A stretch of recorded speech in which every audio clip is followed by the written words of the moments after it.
आज हम पढ़ेंगे चैप्टर है थर्मोडायनेमिक्स क्लास 11th का। मोस्टली बच्चों का चैप्टर बहुत डिफ़िकल्ट लगता है, ठीक है। तो करते हैं स्टार्ट। होपफुली आपको इसके बाद ये टॉपिक डिफ़िकल्ट नहीं लगेगा। साथ में हम कुछ भी कवर करेंगे, जेई एडवांस के भी और पीवाईक्यू करेंगे, जेई मेंस के। फर्स्ट सबसे पहले थर्मोडायनेमिक्स क्या है, तो आप सभी के लिए सबसे पहले ये इंपॉर्टेंट है समझना कि थर्मोडायनेमिक्स की इंपॉर्टेंस क्या है। तो फर्स्ट आप देख रहे हैं रेड में लिखा हुआ है इंपॉर्टेंस।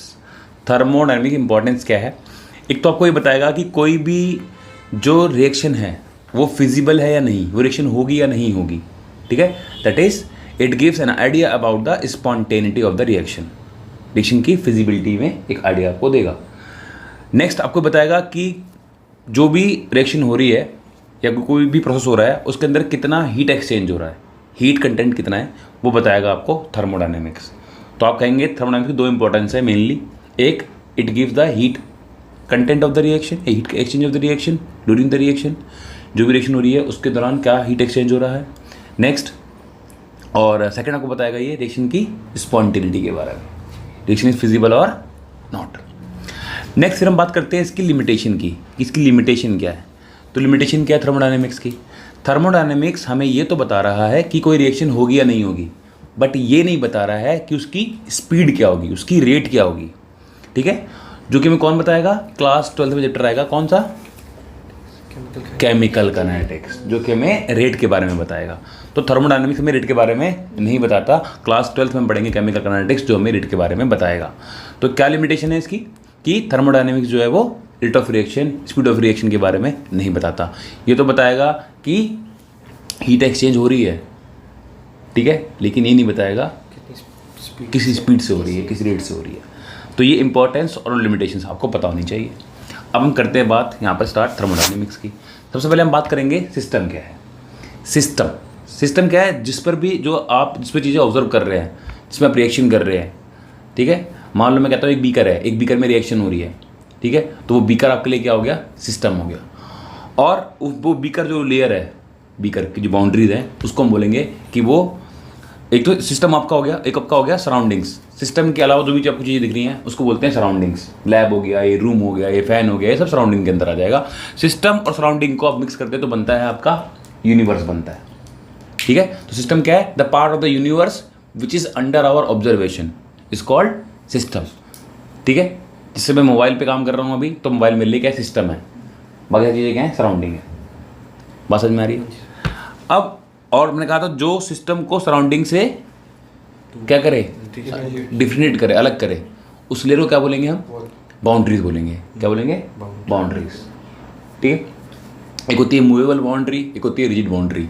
मूवेबल में क्या है, जहाँ पर हम प्रेशर अप्लाई कर रहे हैं वो मूव कर रही है वो बाउंड्री, ठीक है। अब मैं एक बीकर की बात करूँ, सारी वॉल्स उसकी हम कहते हैं ऊपर से क्या है, रिजिड है, बट जो ऊपर से हमें मूव करवाएंगे पिस्टन में वो क्या है, मूवेबल है, ठीक है। तो बाउंड्री का आपको ध्यान में रखना है यहाँ पर।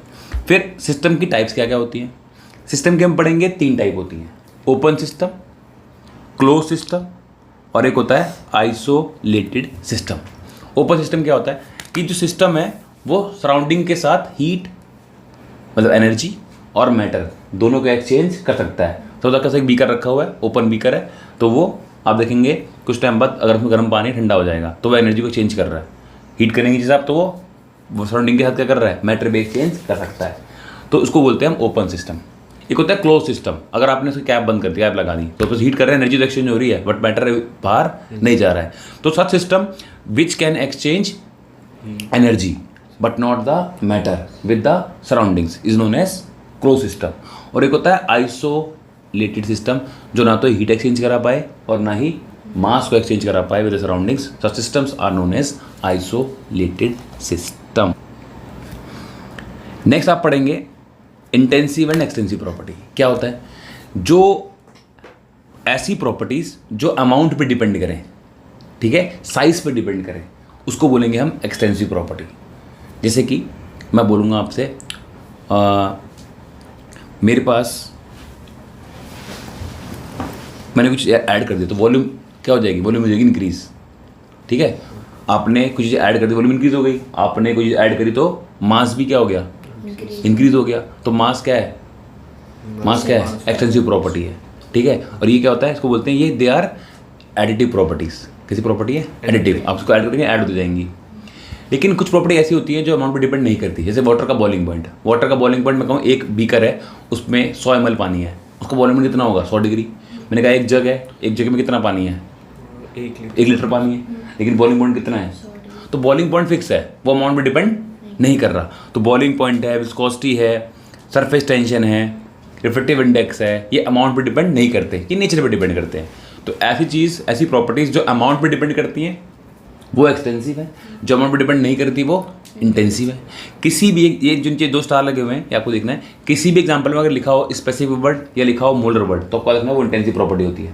मैं पूछूंगा मोलर हीट कैपेसिटी, मैं बोलूँगा स्पेसिफिक हीट कैपेसिटी, तो वो क्या है? वो इंटेंसिव प्रॉपर्टी है। लेकिन हीट कैपेसिटी, सिंपल हीट या हीट कैपेसिटी या इंटरनल एनर्जी या एंट्रोपी या गिब्स फ्री एनर्जी, ये सारे क्या होते हैं? एक्सटेंसिव प्रॉपर्टी होती हैं। क्लियर है? लेकिन इनका जो, चलो ठीक है, इधर समझ में सारी बातें आता है आपको। अब इंटेंसिव प्रॉपर्टी क्या है? जो मास और साइज के इंडिपेंडेंट होती है। Temperature, pressure, concentration, pH, refractive index, EMF of the cell, surface tension, viscosity, और किसी भी में लिखा हो स्पेसिफिक या मोलर वर्ड लिखा हो तो वो भी क्या होती है? इंटेंसिव प्रॉपर्टी होती है। एक्सटेंसिव क्या होती है? जो मास और साइज पे डिपेंड करती है। ठीक है? वॉल्यूम हुआ, मास हुआ, मोल्स हुआ। ठीक है? यू क्या है? इंटरनल एनर्जी, एच क्या है? एंथैल्पी, एस क्या है? एंट्रोपी, फ्री एनर्जी और हीट कैपेसिटी। ये सारे क्या है? एक्सटेंसिव प्रॉपर्टी है। सारा क्लियर है? कोई प्रॉब्लम यहाँ तक नहीं है। 2 एक्सटेंसिव प्रॉपर्टी को डिवाइड करोगे तो वो इंटेंसिव प्रॉपर्टी बन जाती है। जैसे कि मास, मास क्या है? Extensive property. वॉल्यूम क्या है? Extensive property. दोनों क्या है? एक्सटेंसिव। दोनों एक्सटेंसिव को डिवाइड करवाया तो क्या बन गया? डेंसिटी। और डेंसिटी क्या है? Intensive property. तो 2 अगर एक्सटेंसिव प्रॉपर्टी को डिवाइड करोगे तो क्या बन जाएगा? इंटेंसिव प्रॉपर्टी बन जाएगी। इंटेंसिव प्रॉपर्टी क्या होती है? Non additive. और एक्सटेंसिव प्रॉपर्टी क्या होती है? एडिटिव होती है। तो इंटेंसिव और एक्सटेंसिव। नेक्स्ट आपका है स्टेट फंक्शन और पाथ फंक्शन, जो इनिशियल और फाइनल स्टेट पे डिपेंड करे। किस तरीके से हमने वो चीज़ें अचीव करी हैं वो मैटर नहीं करता। ठीक है? उसको क्या बोलते हैं हम? State function. लेकिन कौन सा पाथ फॉलो हुआ है, पाथ पर डिपेंड करे तो उसको बोलते हैं पाथ फंक्शन। तो अपने याद रखना है हीट और वर्क जो होते हैं वो होता है पाथ फंक्शन। हीट और वर्क क्या होता है? Path function. बाकी जितने सारे आपने पढ़े, जैसे कि internal energy, Gibbs free energy, ये सारे क्या होते हैं? स्टेट फंक्शन होते हैं, जो सिर्फ इनिशियल और फाइनल स्टेट पर डिपेंड करते हैं। डेल्टा यू मतलब change in internal energy, change in enthalpy, change in entropy. Delta S, delta G क्या है? चेंज इन गिब्स फ्री एनर्जी। तो इनके जो जितने भी चेंज आप देख रहे हैं वो सारे क्या हैं? स्टेट फंक्शन है, जो कि सिर्फ इनिशियल और फाइनल स्टेट पर डिपेंड करेंगे। हीट और वर्क क्या होता है? पाथ फंक्शन होते हैं। जैसे कि आपका जेई मेंस, वो कैसा फंक्शन है? स्टेट फंक्शन है, पाथ फंक्शन? स्टेट फंक्शन है। भाई आपके मार्क्स आखिरी में कितने आ रहे हैं ये मैटर करता है। कोचिंग से पढ़कर आए, मेरे से पढ़कर आए, बिना पढ़कर आए, चीटिंग कर कर आए, आपको पेपर मिल गया था, ये मैटर नहीं करता। आपको आखिरी में आपके मार्क्स कितने आ रहे हैं ये मैटर करता है। आप आईआईटी में हो, बस आज क्या हो? एक ऐसी नॉर्मल स्कूल में हो, और कल आप जो कॉलेज में जा रहे हैं तो आप आईआईटी में जा रहे हैं। बात समझ में आ रही है? तो पहले क्या था और अब क्या है, इनिशियली क्या था और फाइनल क्या है, ये मैटर करेगा। कैसे आपने अचीव करा है, आपने घूस दिए किसी को, क्या करा है, वीएमसी गए आप, फिडजी गए आप, पीडब्ल्यू गए, कोई मैटर नहीं करता। आखिरी में आपका रिजल्ट मैटर करता है। तो ये क्या है, एक स्टेट फंक्शन है। बात समझ में आ गई? कोई प्रॉब्लम? नेक्स्ट हम पढ़ेंगे टाइप्स ऑफ प्रोसेस। पहला आप देख रहे हैं प्रोसेस जो है वो है एडियाबैटिक। एडियाबैटिक प्रोसेस क्या होते हैं, जहाँ पे हीट होती है कांस्टेंट। हीट क्या होती है? कांस्टेंट। हीट कांस्टेंट का मतलब क्या है, क्यू इक्वल टू क्या होता है, जीरो होता है। आइसोकोरिक, कोरिक वर्ड यूज करेंगे हम वॉल्यूम के लिए। तो जब वॉल्यूम रिमेन्स कांस्टेंट उसको बोलेंगे isochoric process. That is delta we जो है वो जीरो रहेगा, चेंज ही नहीं है कुछ वॉल्यूम के अंदर, डेल्टा वी क्या है, जीरो है। आइसोबारिक प्रोसेस, जहाँ पर क्या होगा, प्रेशर होगा कांस्टेंट, उसको बोलेंगे isobaric process. That is delta P is equal to zero. बात करते हैं आइसोथर्मल। थर्मल मतलब टेम्परेचर, तो जहाँ पे टेम्परेचर रिमेन्स कांस्टेंट उसको बोलेंगे isothermal process. That is delta T is equal to zero. फिर आपको होता है साइक्लिक प्रोसेस। ऐसे प्रोसेस जिसकी इनिशियल स्टेट और फाइनल स्टेट सेम हो और उसमें लूप बनना चाहिए। क्या बनना चाहिए? लूप बनना चाहिए।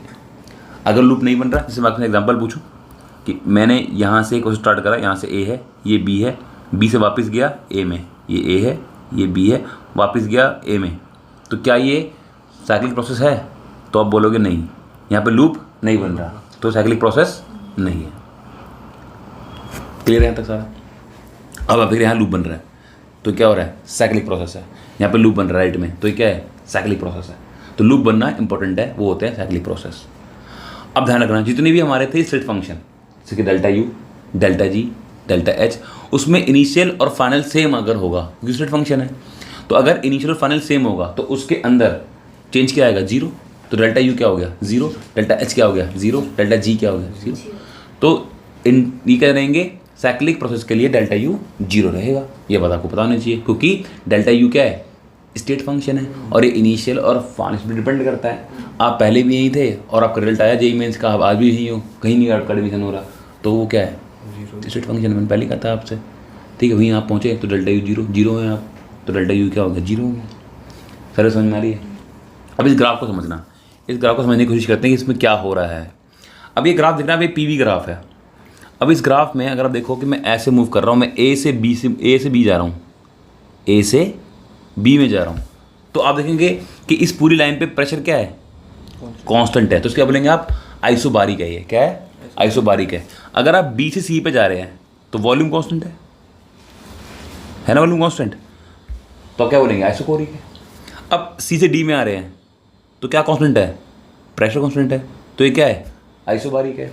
अब डी से आप ए में जा रहे हो, डी से ए में, तो ये क्या क्या कांस्टेंट है, वॉल्यूम कांस्टेंट है, तो ये क्या है, आइसोकोरिक है। अब आप देखेंगे क्या क्या हो रहा है, ठीक है।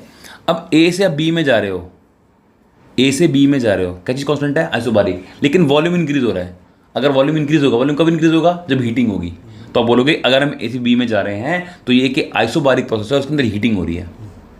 अब आप कहोगे बी से सी में जा रहे हो, बी से सी में क्या हो रहा है, वॉल्यूम क्या है, वॉल्यूम क्या बोलो, कांस्टेंट है।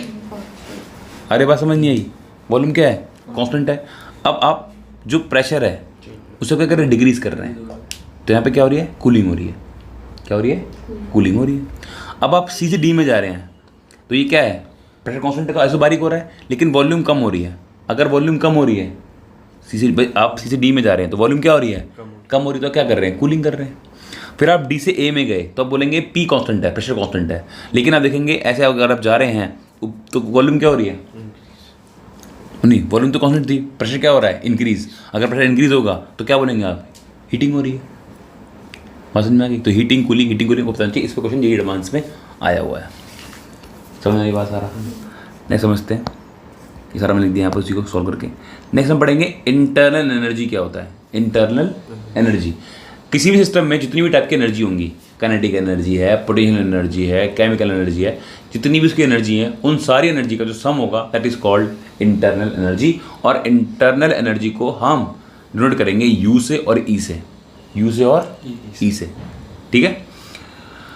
अच्छा, आपको ध्यान रखना है कि डेल्टा यू आइडल गैस के लिए आइसोथर्मल में 0 होता है, ठीक है, for idol gas in isothermal process.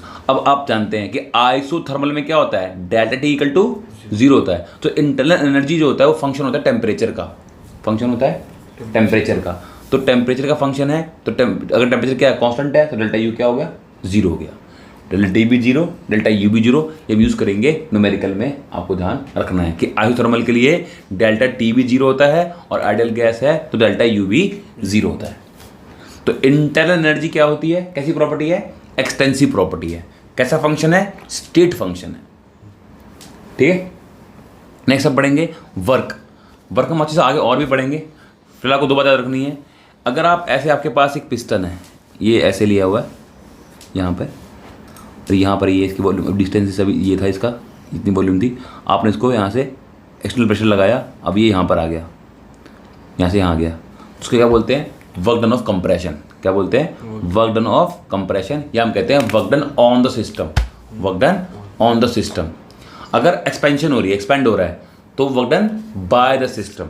और अगर 2 बात याद रखनी है कि work done on the system, मतलब अगर हम कंप्रेशन कर रहे हैं, ऊपर से प्रेशर लगा रहे हैं, कंप्रेस कर रहे हैं, तो उसको बोलते हैं हम, उसको हम क्या बोलते हैं, work done on the system. तो बस आपको ये साइन पता होनी चाहिए कि साइन क्या है, कब पॉजिटिव आएगा, कब नेगेटिव आएगा, इसको हम यूज़ करेंगे न्यूमेरिकल्स में, ठीक है। अभी आगे वक्त अच्छे से पढ़ेंगे और क्लियर हो जाएगा। नेक्स्ट में पढ़ेंगे first law of thermodynamics. First law of thermodynamics क्या कहता है, जो law of conservation of energy है वही क्या है, फर्स्ट लॉ ऑफ थर्मोडायनेमिक्स है, that energy can neither be created nor be destroyed. it can change from one form to another. और हम कह सकते हैं कि सिंपल कि जो एनर्जी है यूनिवर्स की वो क्या है, कांस्टेंट है. Energy of universe remains constant. समझ में आ रही है? ये क्या है, फर्स्ट लॉ ऑफ थर्मोडायनेमिक्स है.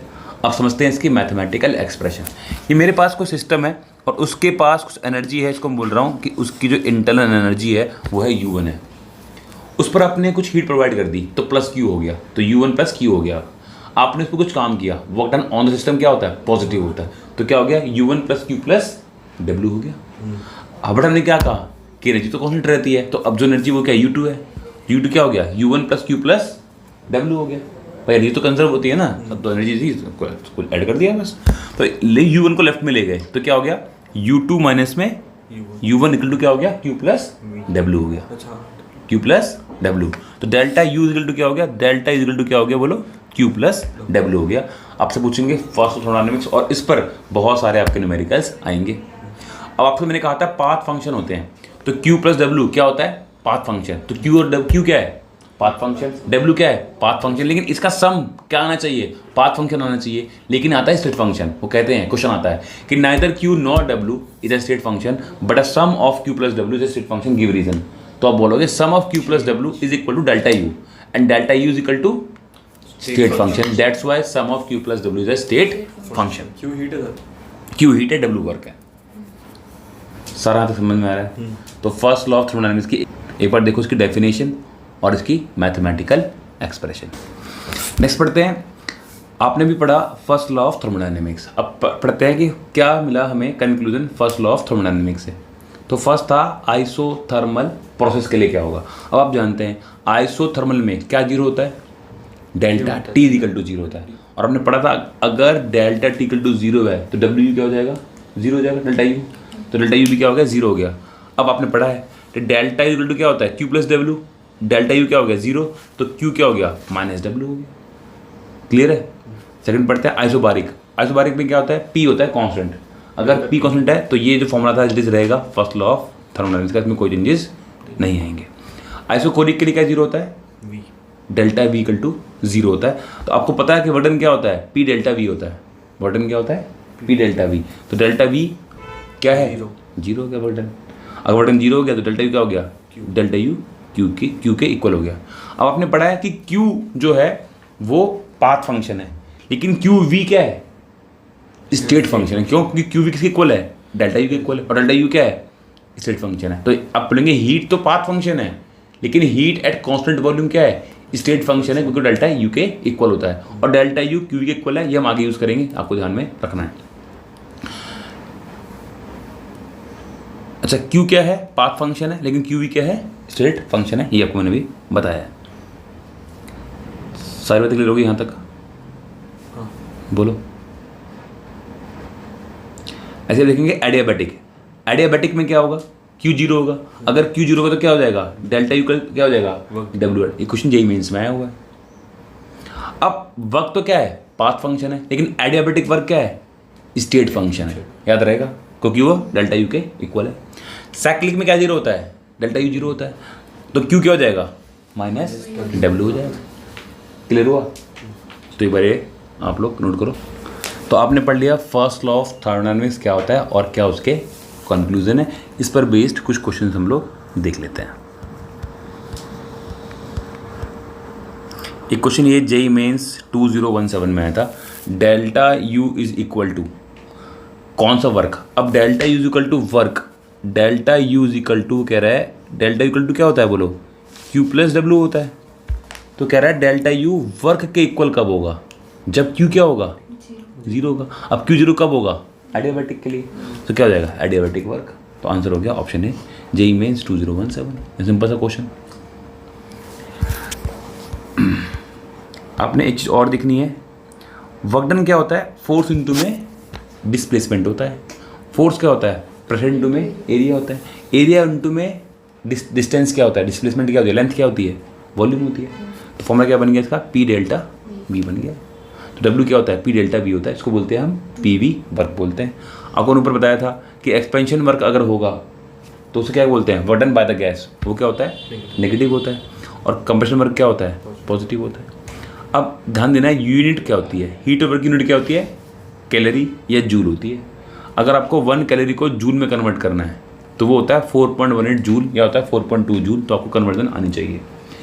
1 लीटर एटीएम, क्योंकि यूनिट आएगी प्रेशर यूनिट क्या होती है, एटीएम, वॉल्यूम क्या है, लीटर है, तो 1 लीटर एटीएम की फॉर्म में आएगा।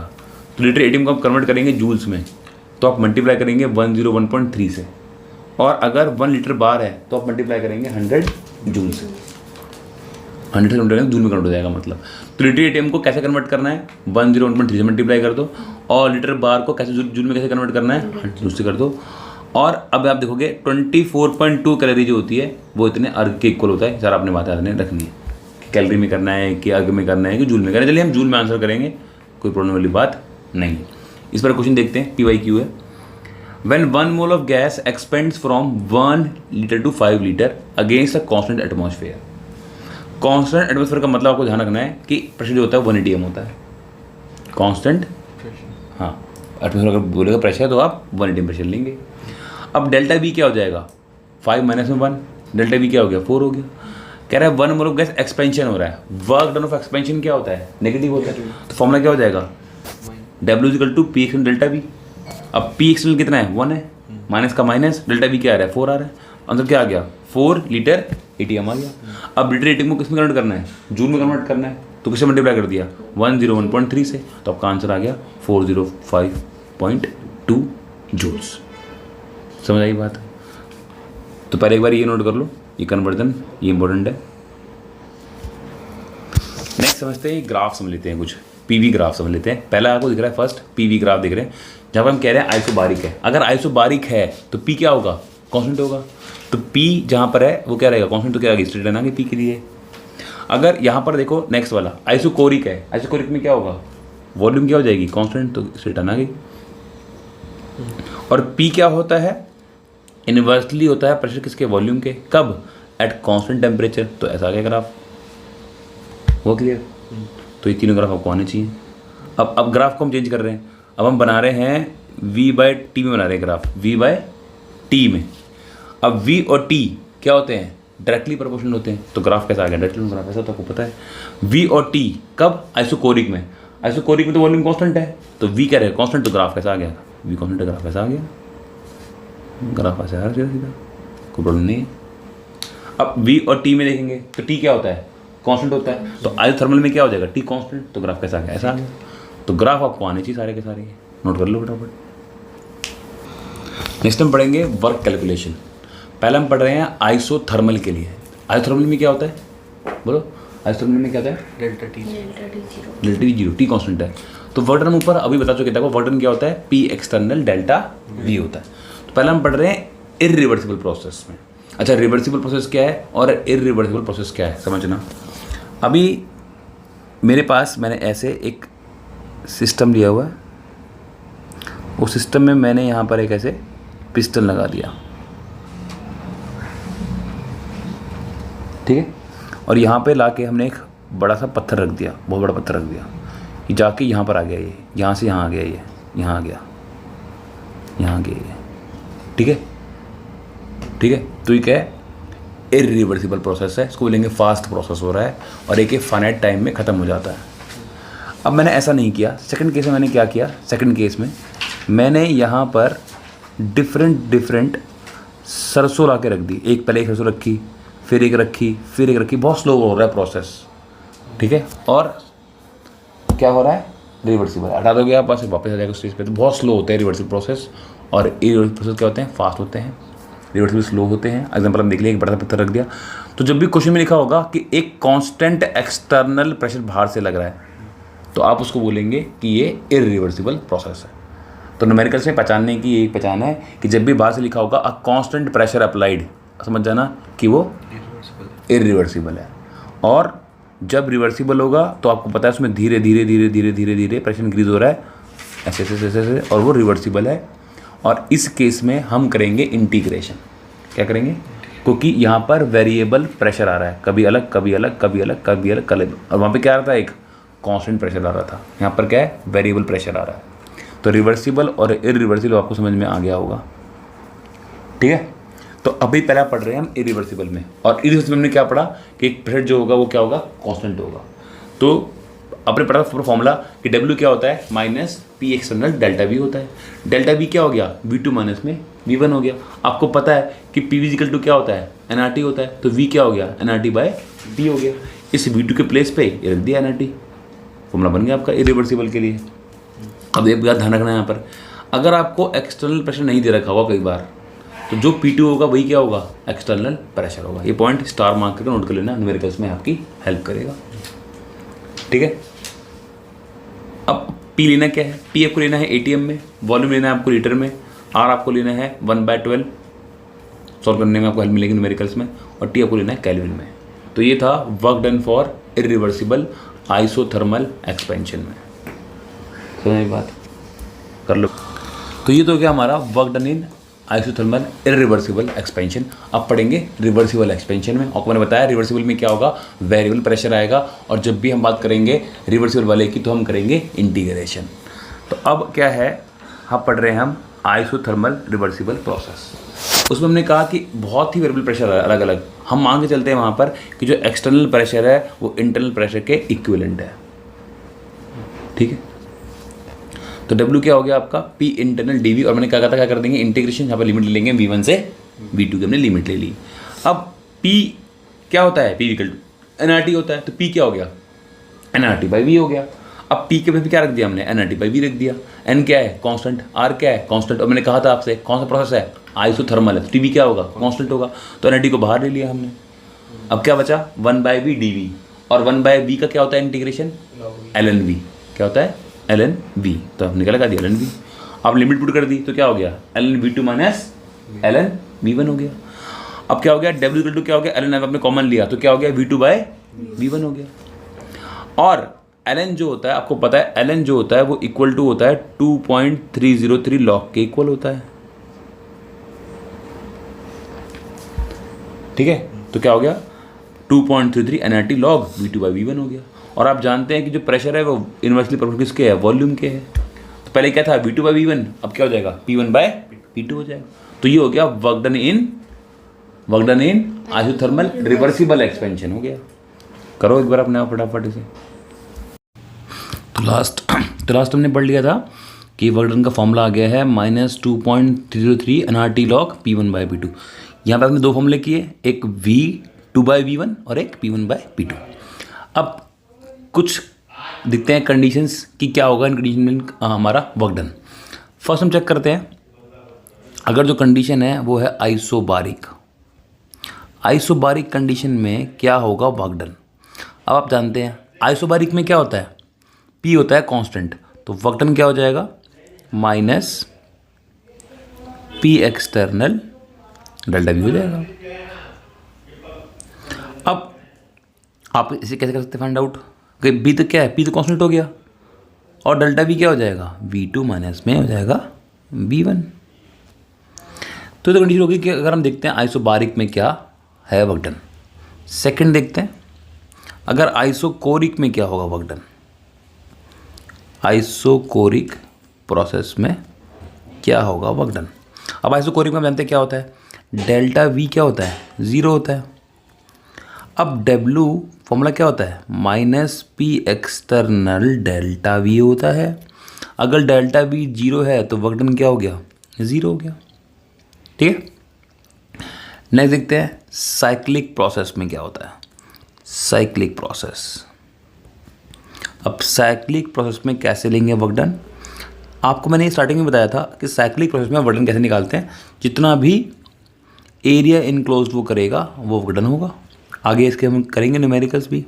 तो work done is equal to हो जाएगा area enclosed of PV curve. ठीक है, अब इसमें दो तरह के वर्क होंगे, एक आपको ध्यान रखना है, एक होगा क्लॉकवाइज साइकिल अगर आप चेक करेंगे तब। अब क्लॉकवाइज में वर्क डन कैसे निकालना है और कैसे निकालना है एंटी क्लॉकवाइज में। तो एंटी क्लॉकवाइज और क्लॉकवाइज,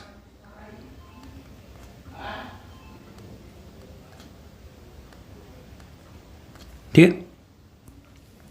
पहले तो क्लॉकवाइज में जो वर्क डन लेना है आपने, ध्यान देना है, वो कनेक्टिव आएगा। एंटी क्लॉकवाइज में जो वर्क डन लेना है वो आपने पॉजिटिव लेना है, यह आपने ध्यान रखना है। ठीक है, इसके हम करेंगे क्वेश्चंस तो आपको और अच्छे से क्लियर होगा। नेक्स्ट समझते हैं वर्क डन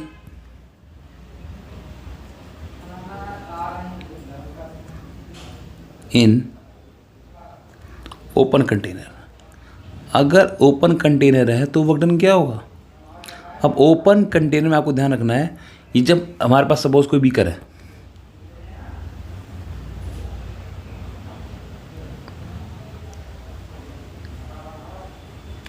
हम क्या कर रहे हैं, इस बीकर में कोई रिएक्शन हो रही है, देखेंगे कि रिएक्शन हो रही है कोई। सपोज मैं कहता हूँ कि वेपराइजेशन हो रही है, मान लो ये उड़ रहा है ऐसे।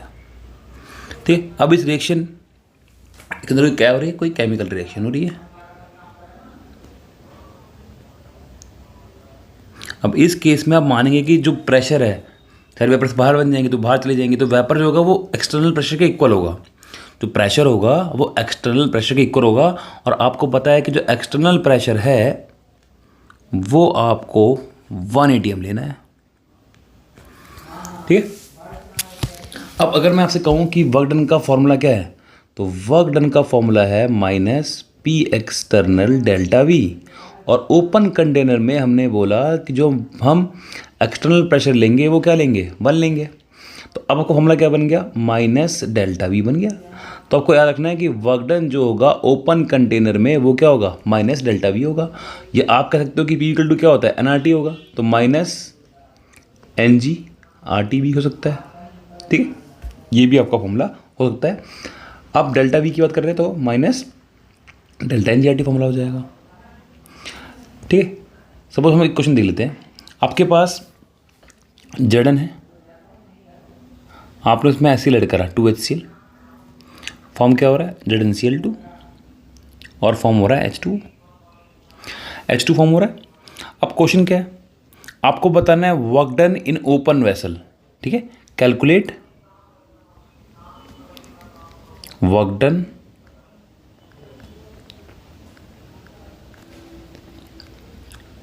in open vessel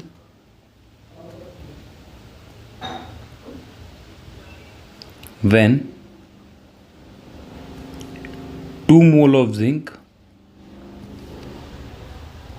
is dissolved in HCl at 25 degree Celsius. आपको बताना वर्क डन क्या होगा। अब ओपन कंटेनर है, पहले तो निकालो ΔNG निकालो। अब आप देखोगे यहाँ पे 1 मोल ऑफ जिंक है, तो 1 मोल ऑफ जिंक से 1 मोल H2O गैस फॉर्म हो रहा है। अब आपको ध्यान देना है, ये सॉलिड है, ये लिक्विड है, यहाँ पे ये सॉलिड है, ये गैस है। तो आपने ΔNG निकालना है। ΔNG की अगर मैं बात करूँ तो 1 - 0 हो जाएगा। ΔNG कितना आ गया? 1 आ गया। भाई number of moles of product माने number of moles of reactant करते हैं हम लोग, ΔNG आ जाता है। अब ΔNG आने के बाद करते हैं। अब आप क्या करना है आपने, अब ये 1 मोल की बात हो रही है, अभी हम 1 मोल को ले रहे हैं, लेकिन जिंक के 2 मोल हैं, तो क्या कैसे निकालेंगे? अब वर्क डन का फॉर्मूला क्या था? -ΔNG/RT। ये 1 मोल के लिए आता, बट हमें किसके लिए निकालना है? 2 मोल्स के लिए निकालना है। तो वैल्यू क्या हो गई? 2। R क्या लेंगे आप? R आप लेंगे इस केस में 1/12 ले लेंगे। और T क्वेश्चन में आपको गिवन है कितना? 25 डिग्री सेल्सियस को आप काउंट कर लेंगे किसमें? केल्विन में। इसको आप सॉल्व करते हैं तो नियरली आपका आंसर आ जाता है 50 लीटर ATM। और लीटर ATM कन्वर्ट करेंगे किसमें? आप जूल्स में, तो नियरली मल्टीप्लाई कर देंगे आप 100 से। वैसे 101.3 से करते हैं, बट हम 100 से कर रहे हैं अभी। तो ये आपका आ जाएगा नियरली 5 किलो जूल हो गया। हाँ, 5 किलो जूल। ऐसे आपने निकाल लिया वर्क डन। ठीक, तो ऐसे निकालना है आपने ओपन वेसल में वर्क डन। अब आपको बताना है वर्क डन पॉजिटिव होगा या वर्क डन नेगेटिव होगा किसी केमिकल प्रोसेस में। सपोज हम कोई केमिकल प्रोसेस ले रहे हैं, हमारे पास कोई केमिकल प्रोसेस हम लेके चलते हैं और बात करेंगे कि इसका वर्क डन क्या है, पॉजिटिव है कि नेगेटिव है।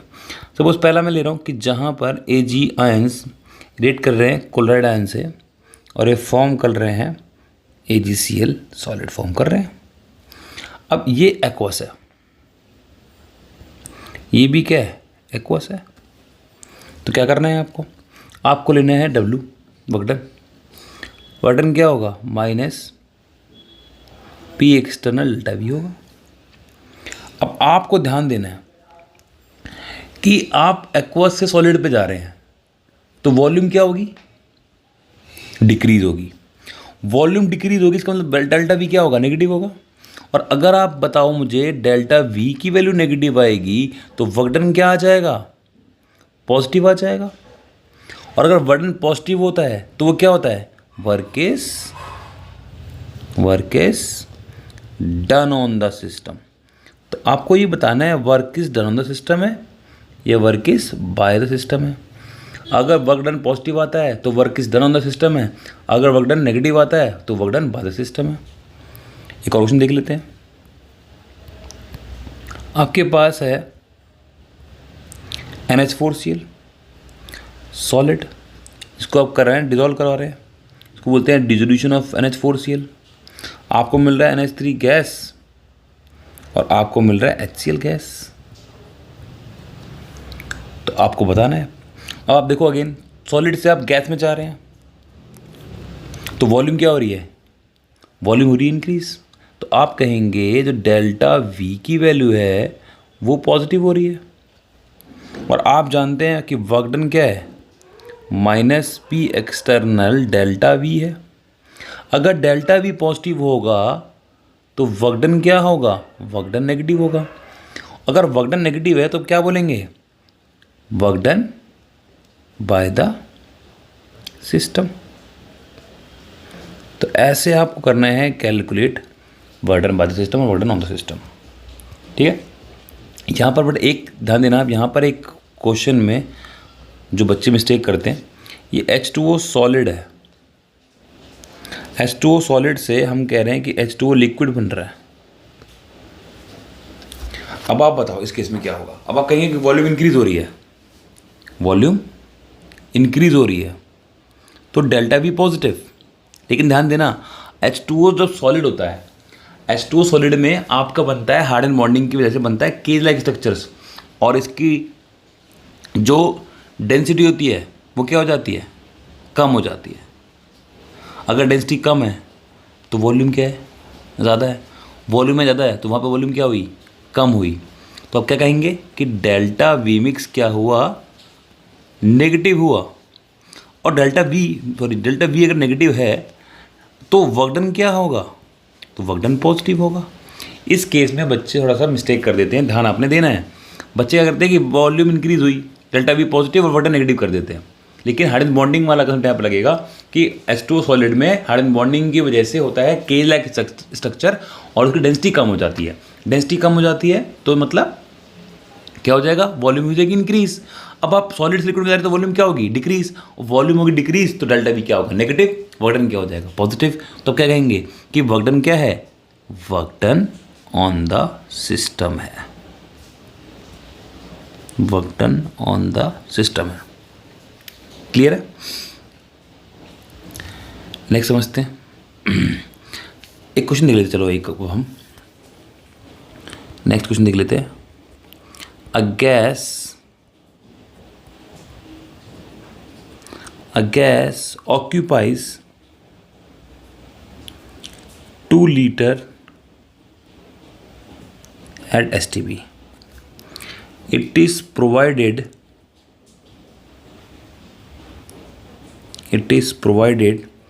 300 joule of heat so that volume becomes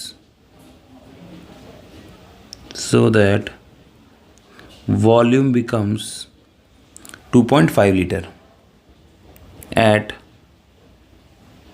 1 atm. Find delta U in joules. तो W क्या हुआ, minus P external delta V हुआ, हम पढ़ चुके हैं। अब P एक्सटर्नल आप देख रहे हैं कितना है, 180 में।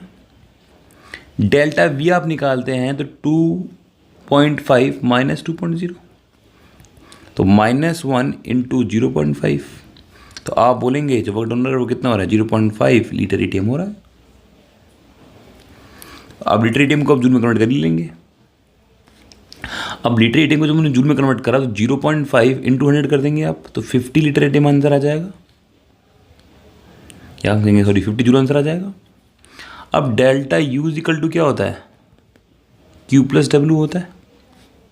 तो डेल्टा U क्या हुआ, 300 माइनस 50, ये सारा माइनस में आ रहा है, तो कितना आंसर आ गया, 250 जूल्स आंसर आ गया आपका। ठीक है, चलिए नेक्स्ट पढ़ते हैं। नेक्स्ट जो हमारी टर्म है वो है एंथैल्पी। एंथैल्पी का जो सिंबल है वो है H, और H जो होता है वो क्या होता है, internal energy plus pressure volume work, जिसको हम कहते हैं PV वर्क। और अब हम क्या ले रहे हैं, अभी हम ले रहे हैं कि P और V जो दोनों क्या है, वेरिएबल है, ठीक है। और H की एब्सोल्यूट वैल्यू को आप मेज़र नहीं कर सकते, इसलिए हम डेल्टा H की बात करेंगे। Absolute value of H can not be measured, भाई इसकी आप एब्सोल्यूट वैल्यू को मेज़र नहीं कर सकते। क्लियर, आप समझते हैं इस बात को। और एक बात और समझना, अगर heat constant, heat at constant pressure, heat at constant pressure मतलब कि QP जो है वो किसके इक्वल होता है, वो डेल्टा H के इक्वल होता है। ये हम आगे यूज़ करेंगे, ध्यान रखना है आपको। नेक्स्ट जो एंथैल्पी है वो कैसा फंक्शन है, enthalpy is a state function, enthalpy is a state function. कैसी प्रॉपर्टी है, एक्सटेंसिव प्रॉपर्टी है। तो ये सारी बातें आप ध्यान में रखनी है। अब अगर आपसे मैं कहूँ कि P कांस्टेंट है, तो आप कहेंगे, अगर P कांस्टेंट है तो आप क्या कहेंगे कि डेल्टा H जो है वो किसके इक्वल है, delta U plus P delta V के इक्वल है। कब, जब P कांस्टेंट है। जब P कांस्टेंट है तो फॉर्मूला है delta H equal to delta U plus P delta V के इक्वल है। अब आपको अगर मैं कहूँ कि QP Q delta H equal है, आपको उसका प्रूफ चाहिए, तो कैसे चाहिए। आपको फर्स्ट लॉ याद होगा जहाँ पर हमने पढ़ा था delta U equal to Q plus W, और W क्या होता है, P डेल्टा V। तो आप कह सकते हैं कि Q जो होता है वो इक्वल होता है delta U plus P delta V के। और क्या कह रहे हैं हम, P कांस्टेंट है, तो अब आप दोनों को अगर रिलेट करते हैं तो आप देख पाएंगे डेल्टा किसके इक्वल है, QP के इक्वल है, जिसको हम आगे यूज़ करेंगे। अब सेकंड केस देखो, यहाँ पर सेकंड केस देखते हैं। यहाँ पर हम जब हम कह रहे हैं कि अगर V कांस्टेंट है, अगर V कांस्टेंट है तो डेल्टा H क्या हो जाएगा, delta U plus V delta P हो जाएगा। अब यहाँ पर हम कहते हैं कब, जब वॉल्यूम कांस्टेंट है, वॉल्यूम इज कांस्टेंट। अब हम क्या करते हैं कि यहाँ पर हम दोनों में निकालते हैं रिलेशन, कि दोनों में रिलेशन क्या है, relation between delta H and delta U। Delta H और डेल्टा U में क्या रिलेशन है। अभी आपने एक फॉर्मूला पढ़ा कि delta H is equal to delta U plus delta PV है, और आप सभी को पता है अगर P कांस्टेंट हुआ तो डेल्टा H क्या हो जाएगा, delta U plus P delta V हो जाएगा। और delta H is equal to delta U और PV क्या होता है, डेल्टा NGRT होता है। अच्छा QH किसके इक्वल है? QP के इक्वल है। डेल्टा किसके इक्वल है? QV के इक्वल है, हम पहले पढ़ चुके हैं। तो डेल्टा NGRT एक आपका ये भी हो सकता है रिलेशन, एक रिलेशन आपका ये भी है। तो इस पर न्यूमेरिकल आएंगे, ये आपको यूज़ रखना है, ठीक है। जहाँ पे आपको ध्यान रखना है कि R की जो वैल्यू होगी वो 25/3 लेंगे हम, जूल्स पर मोल पर केल्विन।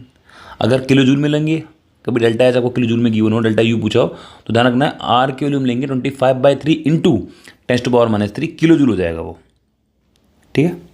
और अगर डेल्टा NG = 0 आ जाए तो आप कहेंगे डेल्टा H इक्वल है डेल्टा U के। तो एक क्वेश्चन आता है, under what condition delta H = delta U? तो when number of moles of gases product and number of moles of gases reactant are equal, then delta H = delta U, ठीक है। Delta U क्या है? Change in internal energy. Clear है? तो आपको ये पता होना चाहिए कि क्या रिलेशन यूज हो रही है, और उस पर करेंगे हम एक न्यूमेरिकल। तो इस पर हम देख लेते हैं एक न्यूमेरिकल। ये JEE मेंस 2011 में आया था। आपको इथेनॉल दे रखा है, उसकी कर रहे हैं हम कंबस्शन, तो आपको फॉर्म हो रहा है CO2 और H2O फॉर्म हो रहा है। और आपको दे रखा है डेल्टा H की वैल्यू जो है वो है -1366.5। आपको बताना है डेल्टा U की वैल्यू क्या होगी। अब आप यहाँ पर समझो, देखो सबसे पहले यहाँ पर अगर मैं थोड़ा सा आंसर निकालने की कोशिश करूँ, आपको एक हिंट मिल जाएगा जहाँ से आपके ऑप्शन भी कट हो जाएंगे। आप देखो डेल्टा H का जो फॉर्मूला है वो है delta U plus delta NGRT। अब आप अगर देखेंगे डेल्टा H की वैल्यू जो है वो माइनस में है, -1366.5। और अब मैं यहाँ से NG निकाल लूँ, तो NG कैसे निकालोगे? Number of moles of products कितने? 2, और number of moles of reactant कितने हो गए? 3। तो आंसर कितना हुआ? माइनस में। अब ये वैल्यू क्या आ रही है? माइनस में आ रही है। और R की वैल्यू, अब आपने कहा था मैंने, देखो एक किलो जूल में है, तो R की वैल्यू क्या लेंगे आप? 25/3 इंटू 10⁻³ लेंगे। और टेम्परेचर को गिवन कितना? 27 डिग्री सेल्सियस, तो मतलब इंटू कितना हो गया? 300 हो गया केल्विन में। अब एक छोटा सा बात समझिए, देखिए यहाँ पर ये नेगेटिव है, अगर ये लेफ्ट में जाएगी तो वैल्यू क्या हो जाएगी? पॉजिटिव हो जाएगी। और अगर आप -1366.5 में कोई पॉजिटिव वैल्यू ऐड करेंगे तो आंसर क्या आएगा? -1366.5 से तो कम ही आएगा ना नेगेटिव में आंसर। तो मतलब आपका ऑप्शन A तो नहीं आएगा, ऑप्शन B भी नहीं आएगा, ऑप्शन C और D आ सकते हैं, ठीक है। तो ऐसे आप ऑप्शन को भी कट कर सकते हैं। चलिए हम सॉल्व कर लेते हैं सिंपल। -1366.5 हो गया, ये डेल्टा U हुआ, और ये आपका सॉल्व हुआ यहाँ से 100। इसको आप सॉल्व करेंगे तो आपका जो आंसर होता है वो हो जाएगा आपका -2.5। तो डेल्टा U आपका जो हो जाएगा वो हो जाएगा -1364। और यूनिट आप ध्यान रखें, जो यूनिट डेल्टा H की है वो यूनिट रहेगी डेल्टा U की किलो जूल, ठीक, पर मोल, ठीक है। या किलो जूल निकालें, कोई प्रॉब्लम वाली बात नहीं है। तो इस तरह से क्वेश्चन आते हैं हमारे JEE मेंस पे। हमने देखा था 2011 का ये क्वेश्चन था। चलिए नेक्स्ट देखते हैं हम लोग। नेक्स्ट हम देखते हैं हीट कैपेसिटी।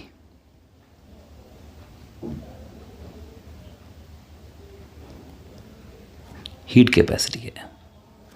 तो हीट कैपेसिटी क्या है, ये आपको आराम से डेफिनेशन लिख लेना, आप लोग मिल जाएगी। हीट कैपेसिटी सिंपल आपको समझाता हूँ, डेफिनेशन मैंने लिख नहीं रहा, बट हाँ मैं बोल देता हूँ एक बारी कि डेफिनेशन क्या है हीट कैपेसिटी की। The amount of energy needed, that is Q, to raise the temperature of a substance by 1 degree Celsius. तो इसको हम बोलते हैं हीट कैपेसिटी। फिर रिपीट कर देते हैं एक बारी। The amount of energy needed to raise the temperature of a substance by 1 degree Celsius. यहाँ पे अमाउंट कितना है हमें नहीं पता।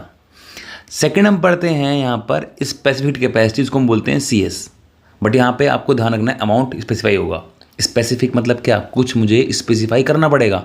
तो amount of energy needed to raise the temperature of 1 gram substance. तो यहाँ पर मैं जो भी मास गिवन होगा उसको डबल ले लूँगा और ये हो जाएगा मेरा डेल्टा D। तो आप देख रहे हैं कि CS जो है, मतलब जो स्पेसिफिक कैपेसिटी है, वो क्या हो जाएगा? फॉर्मूला Q/W डेल्टा T हो जाएगा। थर्ड समझते हैं molar heat capacity. Molar capacity क्या है? अब जहाँ पे आपने 1 ग्राम लिया था वहाँ पे उसको 1 मोल कर दो। The amount of energy needed to raise temperature of 1 mole substance, तो यहाँ पे हो जाएगा आपका n डेल्टा टी। ठीक है, इसको बोलेंगे मोलर हीट कैपेसिटी बोलेंगे। अब आप एक काम करो यहाँ पर, अगर मैं आप कहोगे कि मैं इसको Q by number of moles को मैंने ऐसे ओपन कर दिया, तो गिवन मास अपन क्या हो जाएगा, मोलर मास। मोलर मास मेरा क्या आ जाएगा, न्यूमरेटर में आ जाएगा। तो आपके पास एक और फॉर्मूला है कि आप मोलर हीट कैपेसिटी अगर को फाइंड आउट करना है, तो स्पेसिफिक हीट कैपेसिटी को अगर आप मोलर मास से मल्टीप्लाई कर देंगे तो वो क्या बन जाएगा, मोलर हीट कैपेसिटी बन जाएगा।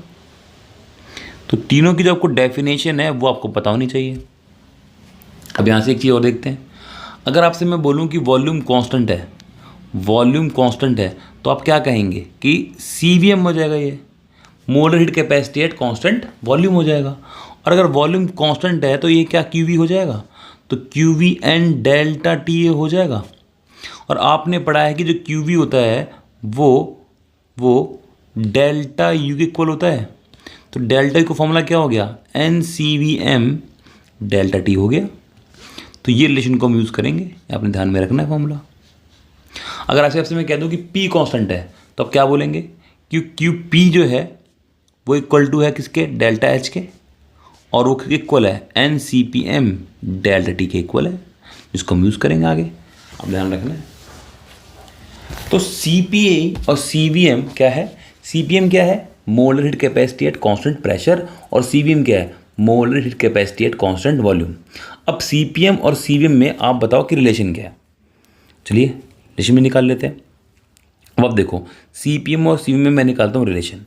आपने पढ़ा था कि delta H is equal to क्या होता है, delta U plus delta NGRT होता है।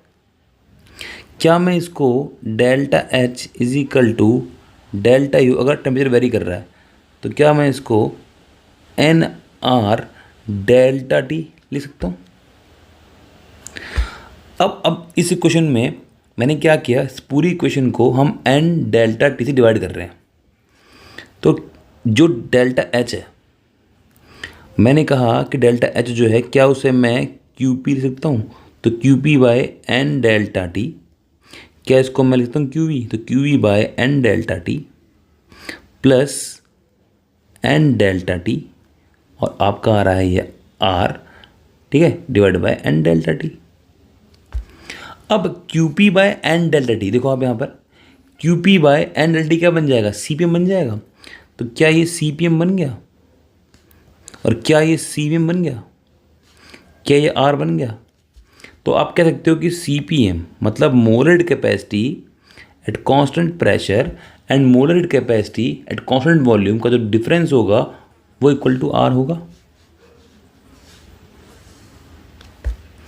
और अगर आप मोलर हीट कैपेसिटी को मल्टीप्लाई करते हैं नंबर ऑफ मोल से, आप देखो अगर मैं इसको मल्टीप्लाई कर दूं नंबर ऑफ मोल से, तो आप कहेंगे N और N क्या हो गया, कैंसिल आउट। तो इस क्या बन जाएगा, सिंपल बन जाएगा हीट कैपेसिटी। तो अगर मैं इस पूरी इक्वेशन को N से मल्टीप्लाई कर दूं तो ये क्या हो जाएगा, NCPM minus NCVM is equal to NR हो जाएगा। और NCPM क्या होता है, मोलर हीट कैपेसिटी नहीं, simple heat capacity at constant pressure, heat capacity constant volume is equal to हो जाएगा NR। तो आपने यहाँ पर एक पॉइंट नोट करने वाला है, अगर सिंपल हीट कैपेसिटी की बात हो रही है eight constant pressure at constant volume, तो उनका जो डिफरेंस होगा वो NR के इक्वल होगा। और अगर बात हो रही है मोलर हीट कैपेसिटी की, तो उनका जो डिफरेंस होगा वो होगा R के इक्वल होगा। ठीक है, तो ये बात उन्हें अपने हाथ में यहाँ पर याद रखनी है।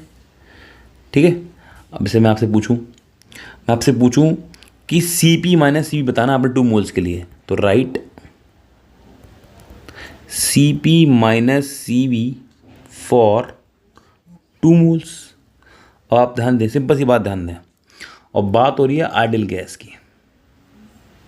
तो आप कहेंगे, अब मैं सिर्फ CP की बात कर रहा हूँ, मैं CVM की बात नहीं कर रहा हूँ।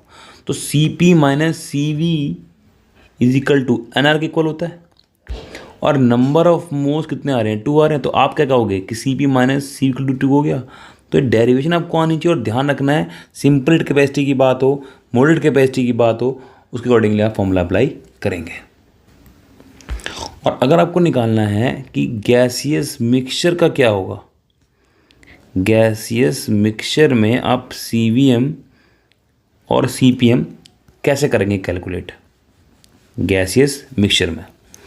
तो गैसियस मिक्सचर में कैसे करेंगे, ये आपका हो जाएगा CVM, ठीक है। मतलब मिक्सचर का अगर मुझे निकालना है तो जो भी आपका आ रहा था इंडिविजुअल, जैसे कि NCVM जो एक कोई गैस होगी जो उसके नंबर ऑफ मोल्स हो जाएंगे वो N1 हो गए, प्लस N2 जो दूसरी गैस होगी उसकी जो हीट कैपेसिटी होगी CVM2।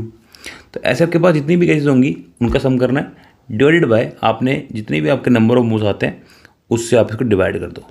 इस तरीके से आप CVM का मिक्सचर भी निकाल सकते हैं एंड CPM का मिक्सचर भी निकाल सकते हैं। और इस CPM मिक्सचर का और CVM मिक्सचर का जो रेशो आएगा इसको हम बोलते हैं पॉइजन रेशो, ठीक है। सिंपल वो होता है गामा, इसको बोलते हैं पॉइजन्स रेशो, ठीक है, पॉइजन्स रेशो।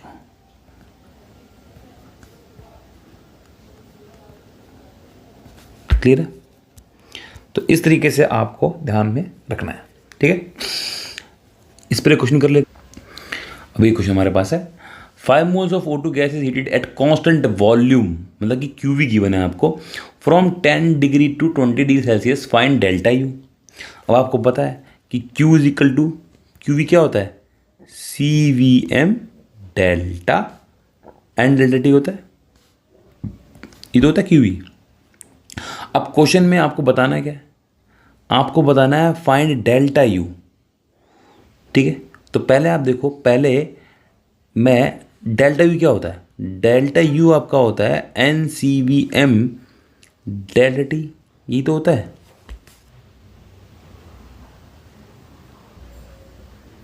भाई ये तो होता है भाई, QV जो होता है डेल्टा U के इक्वल होता है। और क्वेश्चन में आपको गिवन है 5 moles of O2 gas heated at constant volume from the CP, question में गिवन है आपको। अब CP से पहले CV निकाल लो, CP से CVM निकाला, CPM आपको पता है कि CP माइनस CV उनका कितना आ रहा था, R आ रहा था CPM CVM का, तो R आ गया CVM, तो CVM कितना हो जाएगा आपका, अब CPM 7 है तो 7 माइनस आप कर रहे हैं CV, ठीक है। तो ये आपका अगर 7 है, R की 2 गिवन है तो क्या हो जाएगा, CV मिल जाएगा। तो CVM कितना हो जाएगा आपका 5 हो जाएगा, तो नंबर में कितने हैं 5 है, और जो CVM कितना है, CVM भी कितना हो जाएगा आपका 5 हो जाएगा। और डिफरेंस निकाले टेम्परेचर का, कितना हुआ 10 हुआ। तो अगर आप देखते हैं तो ये वैल्यू जो आपकी हुई कितनी हुई 250 कैलोरी हो गई। बहुत सिंपल सा काम हो गया आपके लिए, क्योंकि R के लिए मैंने 2 लिया तो कैलोरी में लिया, तो आंसर किस में आएगा, कैलोरी में आएगा। बहुत सिंपल है। तो ये आपको मैंने क्या करा था, मैंने CVM से सबको डिवाइड कर दिया था। तो CPM बाई CVM क्या होता है, गामा होता है, और CVM क्या हो गया -1 हो गया, तो ये हो गया आपका gamma -1 equal to R upon CVM, और CVM क्या हो गया R अपॉन गामा -1। तो आज हम इतना ही काम करते हैं, काफ़ी लंबी वीडियो हमारी हो चुकी है, फिर हम करेंगे नेक्स्ट क्लास में कंटिन्यू। 1 आवर नियरली हमारे हो चुके हैं, काफ़ी इंपॉर्टेंट आज हमने काम कंप्लीट करा है, फिर करेंगे इसे कंटिन्यू। आज के लिए इतना ही, थैंक यू।